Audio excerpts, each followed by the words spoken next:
Hi friends, welcome to Srini internet YouTube channel. Friends, ఈరోజు ఈ వీడియోలో మనం ఏపీ పాలిసెట్కి సంబంధించి నిన్న ర్యాంక్ కార్డ్స్ అయితే రిలీజ్ చేయడం జరిగింది. సో మనకు వచ్చే ర్యాంక్కి మనకి ఎటువంటి కాలేజ్ వస్తుందండి, ఎలా చెక్ చేసుకోవాలి ఈ వీడియో అయితే చూద్దాం. సో వీడియోని ఎవరు స్కిప్ చేయకుండా చూడండి. అలాగే ఇంకా మన ఛానల్ ఎవరైతే సబ్స్క్రైబ్ చేసుకోలేదు వెంటనే మన ఛానల్ సబ్స్క్రైబ్ చేసుకోండి. ఫ్రెండ్స్, ఫస్ట్ ఆఫ్ ఆల్ మీరు మాక్ కౌన్సిలింగ్ ఏపీ పాలిసెట్ అయితే సెర్చ్ చేయండి. సో అక్కడ మనకి ఏపీ పాలిసెట్ కాలేజ్ ప్రెడిక్టర్ అయితే రావడం జరుగుతుంది.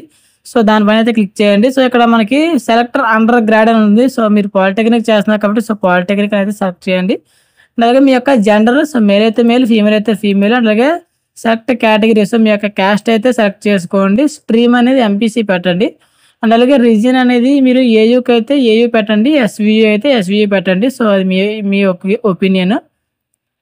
సో ఇక్కడ మనకి సెలెక్ట్ బ్రాంచ్ అయితే చూపించడం జరిగింది. సో మీరు ఏ బ్రాంచ్ లో జాయిన్ అవ్వాలనుకుంటున్నారో సో ఆ యొక్క బ్రాంచ్ అయితే మీరు సెలెక్ట్ చేసుకోవాలి. సో సెలెక్ట్ చేసుకొని ఇక్కడ సబ్మిట్ పైన అయితే క్లిక్ చేయండి. సో సబ్మిట్ పైన క్లిక్ చేసిన వెంటనే మనకి ఈ యొక్క ర్యాంక్స్ అయితే రావడం జరుగుతుంది. ఇక్కడ మనం ఎంటర్ యువర్ ర్యాంక్ అన్న దగ్గర సో అక్కడ మీకు వచ్చిన ర్యాంక్ ఏంటో మీ యొక్క ర్యాంక్ అయితే ఎంటర్ చేసి సబ్మిట్ పైన అయితే క్లిక్ చేయండి. సో మీ ర్యాంక్ తగ్గట్టుగా మీకు కాలేజ్ నేమ్ రావడం జరుగుతుంది. అండ్ అలాగే మీ యొక్క బ్రాంచ్ ఏదైతే బ్రాంచ్ సెలెక్ట్ చేస్తారో సో ఆ యొక్క బ్రాంచ్ అయితే రావడం జరుగుతుంది. సో ఈ యొక్క డేటా అనేది మనకి 2022 కౌన్సిలింగ్ బేస్డ్ డేటా. సో అప్పటి నుంచి మనకి ఈ డేటా అయితే రావడం జరుగుతుంది. సో మ్యాక్సిమం ఇప్పుడు కూడా అదే డేటా ఉంటుంది. సో కొంచెం ఎక్స్టెన్షన్ అయితే జరుగుతుంది. సో ఈ యొక్క ర్యాంక్స్ బట్టి మీకు ఏ కాలేజ్ అయితే వస్తుందో, మీకు ఏ కాలేజ్ అయితే కావాలి అని అనుకుంటున్నారో సో ఆ కాలేజ్ అయితే మ్యాక్సిమం వస్తాయి.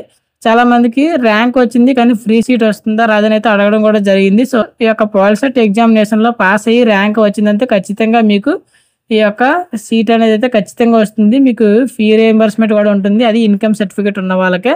సో నేను నెక్స్ట్ వీడియోలో మనకి ఈ యొక్క పాలిసెట్ కౌన్సిలింగ్ కి సర్టిఫికేట్ వెరిఫికేషన్ కి ఏమేమి రిక్వైర్డ్ డాక్యుమెంట్స్ అవసరమో చెప్తాను. సో ఆ వీడియో మిస్ అవ్వకుండా ఉండాలంటే వెంటనే మన ఛానల్ సబ్స్క్రైబ్ చేసుకొని పక్కన ఉన్న బెల్ ఐకాన్ అనేది ఆల్ ఆప్షన్ లో పెట్టుకోండి. సో ఓవరాల్ గా వీడియో తీసి ఫ్రెండ్స్, వీడియో మొత్తం నచ్చితే లైక్ చేయండి.